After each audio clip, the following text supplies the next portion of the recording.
उसका नाम है जिसमें अनर्थ की निवृत्ति और निरस्त से परमानंद की प्राप्ति। अनर्थ नाम है माया अथवा माया के कार्य।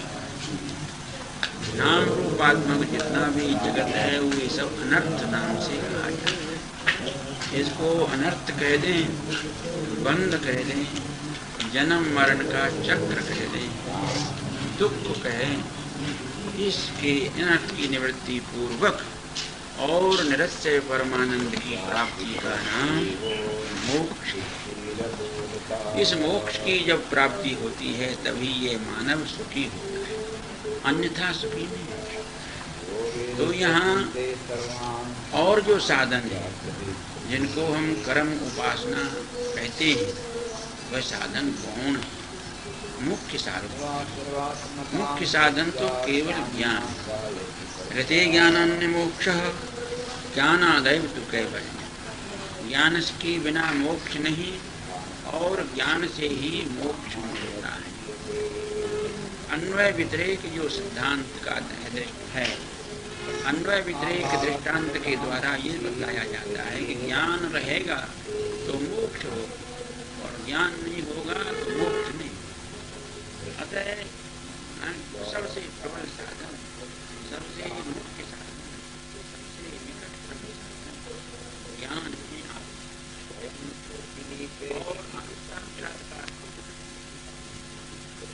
और जब तक वो साक्षात्कार नहीं होगा तब तक आप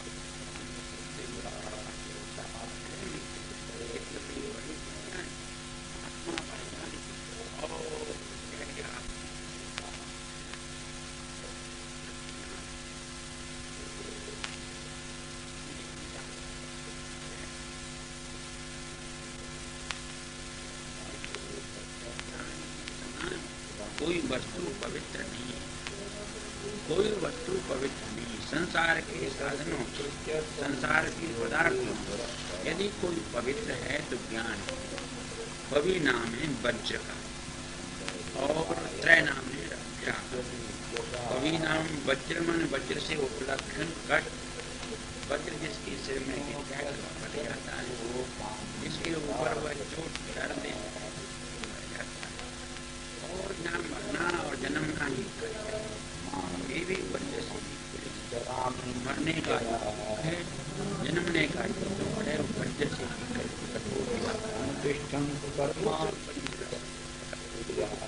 संसार के दुख को हम पवि कहते हैं। इंद्र के पास जो वज्र नाम रहता है, वज्र नाम का अस्त्र आयुध, उसका नाम है पवि। और उससे के नाम से संसार के दुख का नाम पवि है। तो उससे जो रक्षा करे उसका नाम पवित्र है। माने जन्म मरण के कष्ट से त्राण यदि कोई कर सकता है तो ज्ञान ही करे। ये गीता के शब्दों में भगवान विस्पष्ट कहते हैं, नहीं ज्ञानेन सदृशं पवित्र न विद्यते। ज्ञान के समान कोई वस्तु पवित्र नहीं। और तत्संयम योग संसिद्ध है, काले नात्मनि विन्दति। अभ्यास करता रहे तो धीरे धीरे अपने भीतर ही अपना दर्शन होगा। इसलिए विवेक चूड़ामणि के आचार्य भगवान आद्य शंकराचार्य आत्मज्ञान का महत्व इसलिए बतलाते हैं, आत्मज्ञान का महत्व कि इससे बड़ा और दूसरे का महत्व नहीं है। इसके महत्व होने पर कर्म का भी थोड़ा सा महत्व, ज्ञान के महत्व होने पर भक्ति उपासना का भी थोड़ा महत्व है, क्योंकि उनका मोक्ष में विनियोग नहीं। कर्म का, भक्ति का, उपासना का विनियोग मोक्ष में नहीं, उनका विनियोग तो सीधा विनियोग है अंतःकरण की शुद्धि। वही कर्म में से दो दोष निकल जाएंगे तब, निष्कामता आ जाएगी तब, उसमें सकामता मिट जाएगी।